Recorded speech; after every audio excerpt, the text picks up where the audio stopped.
مفتی طارق مسعود کے بیانات کے لیے طارق مسعود آفیشیل کو سبسکرائب کریں۔ طارق مسعود آفیشیل۔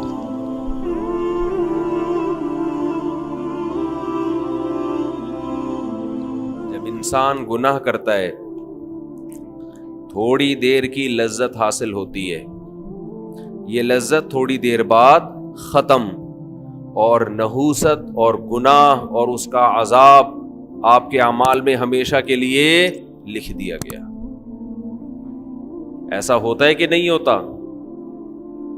بد نظری ہے، انٹرنیٹ پر کوئی فحش چیز دیکھ رہے ہو، زنا کر رہے ہو، کچھ حرام کھا رہے ہو، تھوڑی دیر کا گناہ ہے، لذت تھوڑی دیر کی ہے، مزہ تھوڑی دیر کا۔ کوئی گناہ ایسا نہیں ہے جس میں ہمیشہ کا مزہ ہو۔ اللہ نے انسان کی خواہشات کو محدود اور صلاحیتیں بھی محدود۔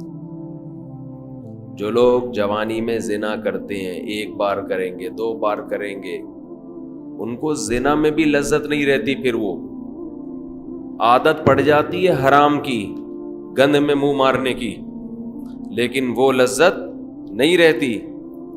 اور جب عمر آہستہ آہستہ بڑھتی ہے، بڑھاپا آتا ہے، تو ٹھڑک باقی رہ جاتی ہے، زنا کرنے کی طاقت ختم،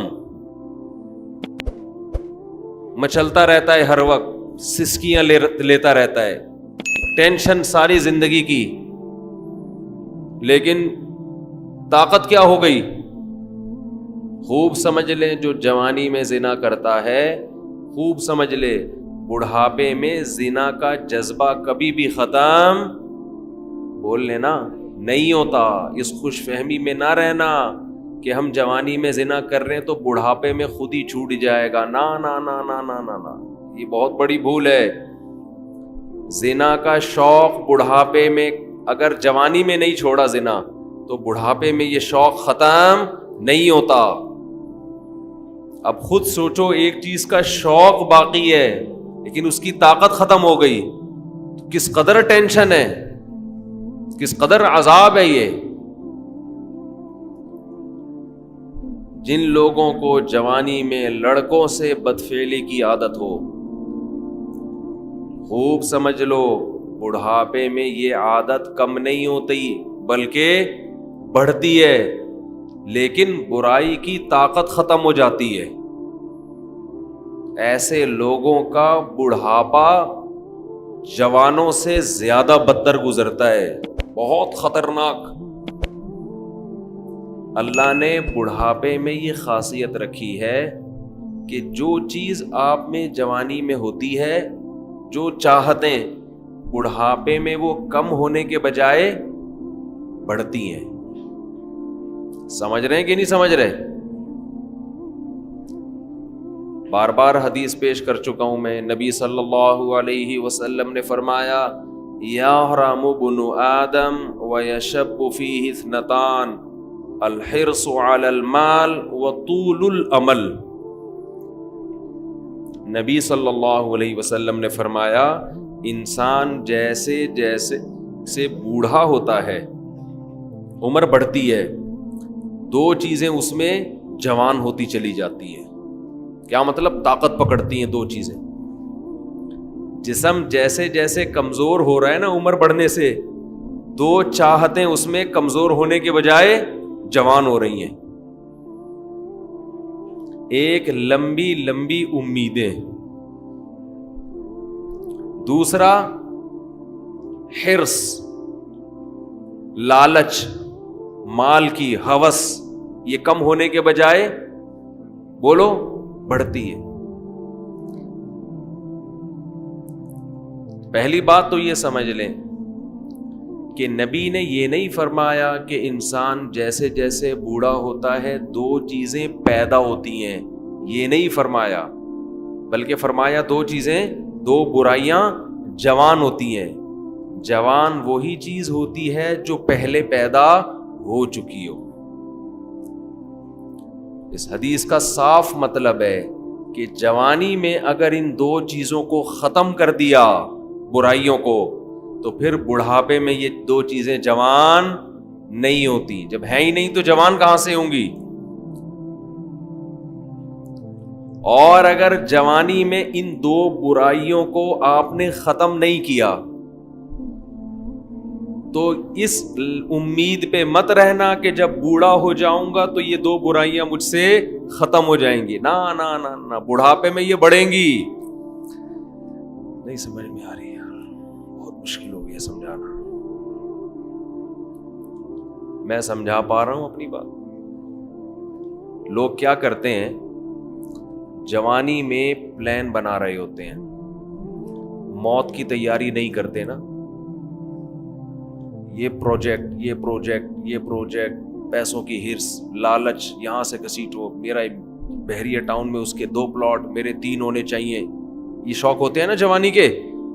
اس کی 2 شادیاں، میری 3 ہونی چاہیے، اس کی 3 تو میری 4 ہونی چاہیے. یہ نہیں ہوتا شوق. یہ جتنا بھی ڈال لو یہ پیدا نہیں ہو رہا. اس میں بڑے ڈھیٹ ہیں. جو شوق ہونا چاہیے، یہ تو اس کی کثرت تو پیغمبروں کی سنت ہے نا. یہ والا نہیں پیدا ہو رہا. بس پلاٹوں پہ خرچ کر رہے ہیں، جہاں پیسہ آئے گا گاڑی خرید لیں گے. ہم کہتے ہیں نبی صلی اللہ علیہ وسلم نے فرمایا دنیا میں سب سے قیمتی سرمایہ نیک عورت ہے. اس پہ خرچ کرنے کے لیے تیار نہیں. کہہ رہے نہیں، ایک اور گھر بنا لو، ایک اور گاڑی خرید لو. چلو آپ کی ٹینشن ہے، آپ جو مرضی کریں. تو پھر میرا بیان کا رخ چینج ہو جاتا ہے. تو 2 برائیاں. جوان آدمی کیا کرتا ہے، بحریہ ٹاؤن میں 2 پلاٹ ہونے چاہیے. اس کے پاس اس کی 1 کروڑ روپے کماتا ہے تو میں 2 کروڑ روپے کماؤں. اس کو جب موت یاد دلائی جائے کہ ابے تھوڑے دنوں میں مر جائے گا، قبر جب تو پلاٹ خریدتا ہے تو قبرستان بھی تو جا کے دیکھا کرنا. قبرستان بھی تو جا کے دیکھ، تھوڑے دنوں میں وہاں آ جائے گا. تو شیطان اسے کیا کہتا ہے، بھائی تھوڑے دنوں میں کون آ رہا ہے، ابھی تو میں 30 سال کا ہوں، ابھی تو میں 35 سال کا ہوں، ابھی تو میں 25 سال کا ہوں، ابھی تو بڑا ٹائم ہے. ابھی تو میں ابا بنوں گا، پھر دادا بنوں گا، نانا بنوں گا، پھر بچے بڑے ہوں گے، بہت ٹائم ہے. تو وہ دنیا کی یہ ہوس جوانی میں ختم کرنے کی کوشش نہیں کرتا. اور وہ یہ سمجھتا ہے کہ جب میری ایج زیادہ ہوگی، بال سفید ہوں گے، کمر جھک جائے گی، کڈنی کا پرابلم، ہارٹ کا پرابلم شروع ہوگا تو مجھے خود ہی اس دنیا سے رغبت ختم ہو جائے گی. ٹھیک ہے، پھر قبر کی بھی تیاری کر لیں گے. پھر یہ بزنس میں، کاروبار میں دل کو اٹکانے کی کوشش نہیں کریں گے. پھر بحریہ ٹاؤن گیا تیل لینے، پھر جا کے قبرستان دیکھ لیا کریں گے. تو حدیث کا مطلب یہ ہے کہ یہ آپ کی خوش فہمی ہے، ایسا ہونے والا نہیں ہے. یہ دماغ سے نکال دو. جیسے جیسے عمر بڑھے گی نا، یہ لالچ اور طول الامل، لمبی امیدیں کا کیا مطلب، میں بھی نہیں مروں گا، یہ امیدیں کم نہیں ہوں گی بلکہ بڑھیں گی. اور پیسوں کی جو محبت ابھی آپ کے دل میں ہے یہ کم نہیں ہوگی، یہ محبت اور زیادہ بڑھے گی. میں کمال ہے نبوت کے علوم پر، ہم نے اپنی زندگی میں جو بوڑھے ہیں نا، جنہوں نے جوانی میں لالچ ختم نہیں کی، بالکل 100% اس حدیث کے مطابق ان کو پایا ہے. بالکل 100% میں نے اپنی زندگی میں. ہم نے دونوں طرح کے بوڑھے دیکھے ہیں، سخی بھی اور کنجوس بھی. اچھا پہلے تو میں حدیث کی تشریح ذرا مکمل کر دوں، پھر مثالوں سے بات سمجھاؤں گا.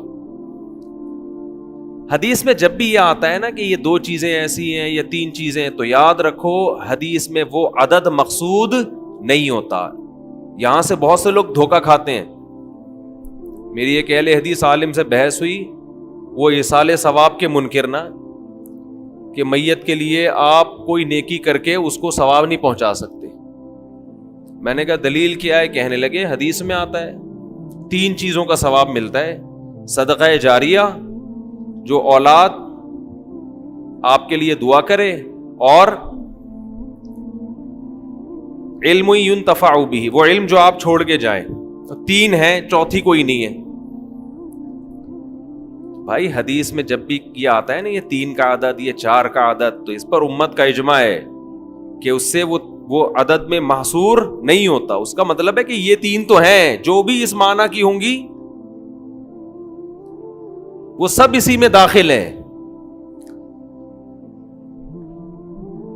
جیسے حدیث میں آتا ہے ایک صحابی نے عرض کیا یا رسول اللہ میں اپنی والدہ کے لیے صدقہ کرنا چاہتا ہوں, کیا ثواب ملے گا؟ آپ نے فرمایا ہاں. اب یہ نہیں کہ صرف صدقے میں ہی انحصار ہے, صدقہ تو ایک نیکی ہے. اس حدیث سے صاف پتہ چلتا ہے کہ نیکی جیسے اپنے لیے کی جاتی ہے اپنے کسی مرحوم کے لیے بھی کی جاتی ہے, کی جا سکتی ہے. آپ صدقے کے لفظ کو پکڑ کے بیٹھ گئے کہ صدقہ ہے تو باقی نہیں ہے, تو صدقے میں کون سی ایسی خاص بات ہے؟ اصل میں تو حدیث میں اصول اور ضابطہ بیان کر دیا جزیات کے ضمن میں. قرآن و سنت کی عادت ہے کہ جزیہ بیان کر کے لا بیان کیا جاتا ہے. جیسے قرآن کہہ رہے ماں باپ کو اف نہ کرو, تو یہ ایک جزیہ ہے, لیکن اس کے ضمن میں ایک لا بیان کر دیا کہ تکلیف نہ پہنچاؤ, کیونکہ اف کہنا بھی کیا ہے؟ تکلیف ہے. تو بیسک تکلیف پہنچانا ہے. اف کا لفظ یہ اصل مقصد نہیں ہے. اسی وجہ سے ہماری نظر میں جو راجح قول ہے دلیل کے لحاظ سے وہ یہی ہے کہ ایصال ثواب صدقہ کر کے بھی کیا جا سکتا ہے اور کسی بھی نیکی کے ذریعے کیا جا سکتا ہے. یہاں پر پھر ایک اعتراض ہوتا ہے, یہ اعتراض کا جواب دے کے پھر آتا ہوں اصل, کیونکہ پھر لوگ شارٹ کلپ بنا کے آدھی چیز چلاتے ہیں. اعتراض یہ ہوتا ہے کہ صحابہ کرام سے ثابت کیوں نہیں ہے کہ کسی نے قرآن پڑھ کے ثواب پہنچایا ہو. سمجھتے ہیں؟ نہیں آ رہی سمجھ میں. ہمارے اہل حدیث حضرات اکثر یہ سوال کرتے ہیں کہ پھر صحابہ نے ایصال ثواب کیوں نہیں کیا. اس کا جواب یہ ہے کہ ایصال ثواب نام ہے اس نیت کے ساتھ نیکی کرنا کہ یہ ثواب کس کو پہنچے؟ مرحوم کو پہنچے. یہ نیت ہے امر باطن. ہمارے سامنے صحابی کی نیکی تو آئے گی, ان کا دل کا ارادہ ہمارے سامنے نہیں آئے گا. جیسے ایک صحیح حدیث تو آ گئی ہمارے سامنے کہ صحابی نے نبی سے پوچھا کہ میں صدقہ کر رہا ہوں, نیت کیا ہے؟ والدہ مرحوم یا والد مرحوم کے لیے کنواں بنا رہا ہوں. اب باقی جس صحابی نے اپنے کسی مرحوم کے لیے کیا کیا وہ تو ان کے دل کی حالت تھی نا, ہمارے سامنے تو وہ عمل آئے گا, دل کی نیت تھوڑی ہمارے سامنے آئے گی. ہاں اجتماعی سطح پہ کسی نے مرحوم کے لیے کچھ کیا ہوتا وہ پھر چھپنے والا کام نہیں تھا, وہ نقل ہوتا, اور ایسی کوئی حدیث نقل نہیں ہے. اس لیے ہم کہتے ہیں اجتماعی سطح پہ ایصال ثواب ناجائز ہے, بدعت ہے. نہیں آئی بات میرا خیال. اخپل طریقے سے انفرادی طور پر آپ کوئی نیکی کریں مرحوم کے لیے ٹھیک ہے, لوگوں کو جمع کر کے کریں یہ عمل کیا بن جائے گا؟ بدعت. کیونکہ اگر جمع کر کے کرنا جائز ہوتا تو پھر یقیناً صحابہ سے ثابت ہوتا, پھر یہ عمل چھپنے والا تھا نہیں. سمجھ میں آ رہی ہے بات؟ کہ آپ اگر چھپ کے یعنی قرآن خوانی میت کے ایصال ثواب کے لیے ہم اس عمل کو بدعت سمجھتے ہیں, کیونکہ یہ ثابت نہیں ہے. حضرت ابو بکر کا انتقال ہوا تو حضرت عمر نے کوئی پبلک کو بلایا کہ آ جاؤ ہمارے یہاں قرآن خوانی ہو رہی ہے, تمبو لگا ہوئے بھائی آ جاؤ. اپنے طور پر اخپل طریقے سے بیٹھ کے پڑھو بھائی, اخپل طریقے سے میت کے لیے کوئی بھی سورت پڑھ لو, کوئی بھی نیکی کر لو. بہتر تو یہی ہے کہ صدقہ کو فوکس کرو جو حدیث میں منصوص ہے, جس کا حدیث میں صراحتاً ذکر ہے, تو سب سے افضل تو یہی ہے. اس کی مثال ایسے ہے کہ جیسے صحابی نے پوچھا میں کنواں بنانا چاہتا ہوں. اب آپ کہیں کہ کنواں بنانا تو جائز ہے, مسجد بنانا جائز نہیں ہے, کیونکہ حدیث میں مسجد کا ذکر نہیں ہے. تو بھائی کنواں بھی ایک نیکی ہے, مسجد بھی ایک نیکی ہے. تو جیسے کنواں بنانا جائز ہے تو سڑکیں بنانا بھی جائز ہے, مسجد بنانا بھی جائز ہے, سرائخ بنانا بھی جائز ہے, سبیل بنانا بھی جائز ہے. تو ایسے صدقے کے علاوہ بھی نیکی کیا ہے؟ جائز ہے. تو خیر یہ تو درمیان میں ایک مسئلہ آ گیا جو اصل موضوع میں لے کے چل رہا تھا, اب ہم اس کی طرف آتے ہیں. تو میں یہ کر رہا تھا یہ جو حدیث میں آتا ہے نا کہ 2 برائیاں ایسی ہیں کہ جوانی میں اگر آپ نے ان کو ختم نہیں کیا تو بڑھاپے میں وہ برائیاں کم ہونے کے بجائے بڑھتی ہیں. تو اس سے مراد صرف 2 برائیاں نہیں ہیں, یہ 2 تو مثال بیان کی گئی ہے. مطلب یہ کہ انسان میں جتنی خواہشات ہیں, اگر جوانی میں ان خواہشات کو ختم نہیں کیا تو بڑھاپے میں وہ خواہشات کم نہیں ہوں گی بلکہ اور زیادہ بڑھ جائیں گی. لوگ کہتے ہیں بڑھاپے میں تو انسان کمزور ہو جاتا ہے تو خواہشات بڑھیں گی کیسے؟ او بھائی, خواہش کو پورا کرنے کی طاقت ہونا الگ چیز ہے, خواہش کا جذبہ پیدا ہونا الگ چیز ہے, طاقت نہیں ہوگی. ایک آدمی کا دل چاہتا ہے کہ ایک آدمی کا دل چاہتا ہے میں 2 پراٹھے کھا جاؤں, لیکن 2 نوالے کھا کے پیٹ خراب ہو جاتا ہے. جذبہ تو ہے 2 پراٹھوں کا, پاور ایک پراٹھا ہضم کرنے کی بھی نہیں ہے. تو پاور ہونا الگ چیز ہے, کیونکہ پراٹھے پر جب لوگ بیان سنتے ہیں تو ان کا دل چاہتا ہے کھانے کا, اور ویسے بھی روزہ ہے, اچھا بھی لگ رہا ہے منہ سے پراٹھا بولتے ہوئے ملائی کے ساتھ. آج میں نے قدیر بھائی سے پوچھا فجر کی نماز کے بعد کہ سحری میں کیا کھایا, انہوں نے کہا ملائی سے پراٹھا. میں نے کہا یار میرا دل خراب کر دیا آپ نے. دودھ کی جو بلائی ہوتی ہے نا گرم, فریج کی رکھی ہوئی نہیں, فریج والی نہیں, دودھ سے جو گرم گرم ملائی نکلتی ہے اس میں تھوڑی سی چینی ڈال دیں. ڈاکٹر منع کرتے ہیں چینی نہ ڈالیں, آپ ڈال دیں, آپ ڈال دیں, صحیح ہے نا. بہت زیادہ ڈاکٹروں کو فری کرانے کی ضرورت نہیں ہے. بس ایک چیز کا خیال کیا کرو کہ اتنا مت کھاؤ کہ وزن بڑھنا شروع ہو جائے. بس جب وزن بڑھ رہا ہے تو اس کا مطلب پھر میٹھے پہ تھوڑا کنٹرول کرو. وزن نہیں بڑھ رہا, کنٹرول میں ہے, اور کنٹرول میں صرف اس سے نہیں ہوتا کہ نہیں کھاؤ. بھائی اچھا کھاؤ, اللہ کے بندو, اللہ نے نعمتیں دی ہیں یار. خربوزے کھا رہے ہیں اس میں افطاری میں, پکوڑے چھوڑ کے. افطاری میں بھی خربوزے ہی سے افطار کرنا ہے. افطاری میں تو آدمی کا سموسے پکوڑوں پہ دل کرتا ہے کہ پھوڑ دے اس کو بیٹھ, مزہ ہی اسی کا ہے. تو اتنا زیادہ بھی نہ مسلط کرو. ہاں تھوڑا اچھا کھاؤ لیکن کم کھاؤ, بہت زیادہ نہ پھوڑو. تو انہوں نے میرا دل وہ کر دیا آج صبح نا ملائی کا تذکرہ کر کے. تو میں نے ان سے بولا کہ کل 4:30 بجے ملائی پراٹھے کے ساتھ پہنچا دیں ہمارے.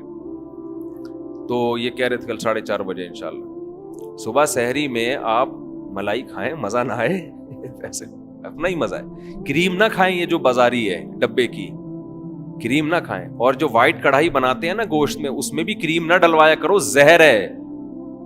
لوگ کیا کر رہے ہیں, ہوٹلوں میں جا کے کڑھائی بنواتے ہیں, اس کڑھائی میں کیا ڈالی جا رہی ہے آج کل, کریم.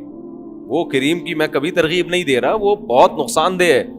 ہم نے اچھے جوان لوگوں کو وہ کڑھائی کھا کے ہارٹ پیشنٹ بنتے ہوئے دیکھا ہے.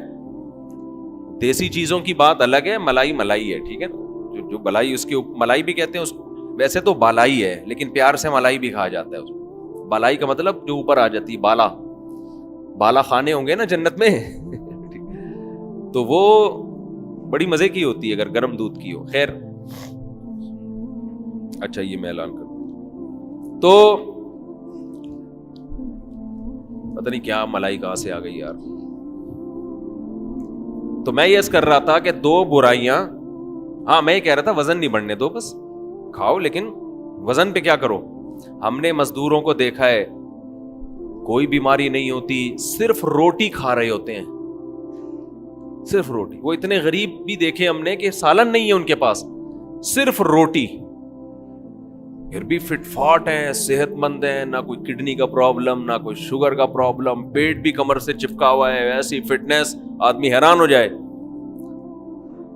تو محنت کرے نا انسان, چلے پھرے, خوش رہے, تو یہ زیادہ سب سے اچھا صحت بنانے کا یہ نسخہ. اور خوش رہنے کے لیے ضروری ہے کہ دنیا کی محبت ختم کرے.